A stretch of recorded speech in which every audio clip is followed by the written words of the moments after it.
And that's a lot. That's a lot. I mean, he looked Chinese actually. And I put him on a program. He did not have really any hormone issues as such, but two of his insulin levels were usually higher, due to which he would start eating more.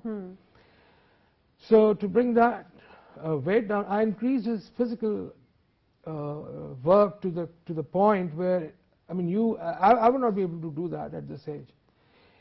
I did not recommend him to walk like 30, 40 miles a day.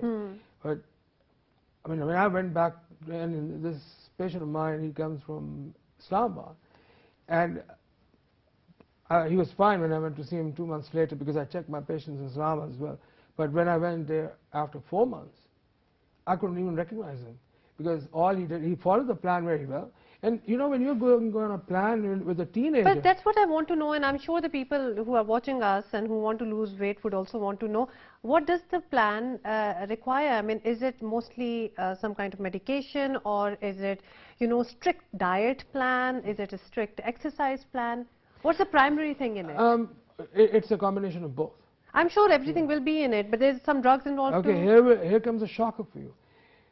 Pakistan, in Pakistan, I've never seen such low levels of vitamin D in my life. I mean, I was shocked when I've I heard started about to practice that, yes.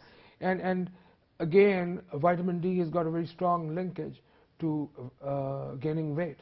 Vitamin D, when it drops down, also would have the testosterone levels, which is the male hormone, go down. Now, if the male hormone is actually responsible for keeping the way we are, you know, the male characteristics come from the male hormone. If that dips, if that takes a dip, the first response of the body would be to gain weight excessively. Okay. And then if it's dipping, and if and fat is starting to accumulate, insulin will also start going up. So in the 14-year-old case, I did not take any chances, because he was a young boy. He was just 14 years old baby, you know.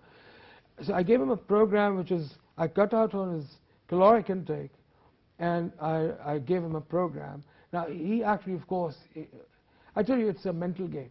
Yeah, you have to train yourself, I think. And all these 3 patients of mine have lost 100 pounds, so that's I'm just giving their examples.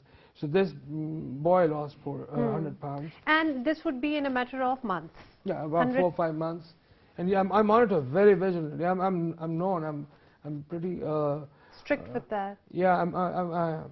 My Okay, patients so know that basically, on your behalf, I can, you know, ask our viewers to maybe contact you if people have, you know, issues like losing weight or something. So here's somebody who says, you know, at least 3 of the patients that he's mentioning having lost 100 pounds each. So it's basically a change in lifestyle, you would say. Frankly, I don't care about the lifestyle, because none of us can ever follow the lifestyle. I mean, I do not want to give anybody a story here. Okay, you go out, get up in the morning. No, but this is a major routine. It's a change. It's discipline. Let me ask you a question here. What do you think is junk food? Yummy food. Yeah, I agree with you. Yeah. Absolutely yummy. Now, why not eat junk food? Come on, I can take a head-on with this. What is there about junk food? You know, there's a rhetoric going on and on and on. I mean, pizzas and burgers. Why? Because we do not think what we are saying.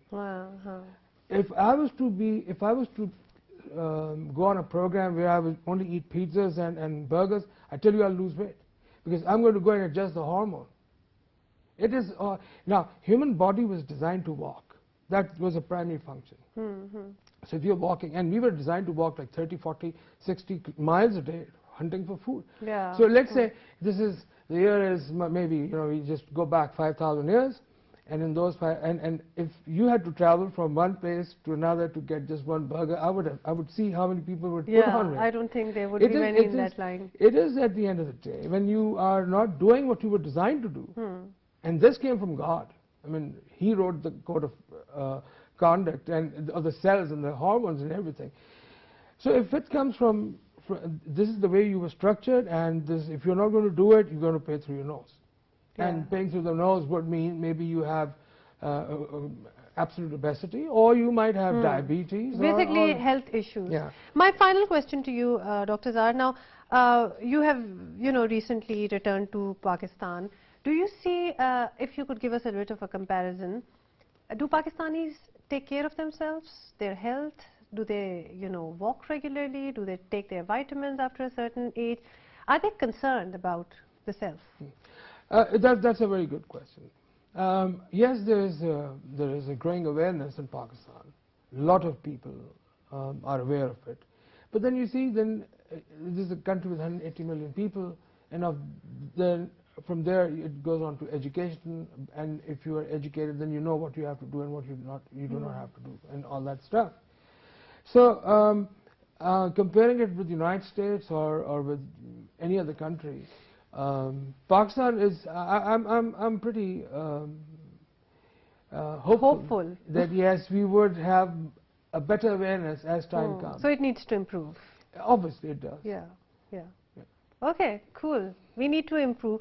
I wanted you to say that because I do understand that maybe we have so many other issues going on that we don't really, you know, give much importance to our own health and how we can sustain the way we are. You know, better health can give you anything. We didn't talk about you being a poet or a calligrapher or an author, but inshallah we'll have the doctor again on the show to talk on other issues as well.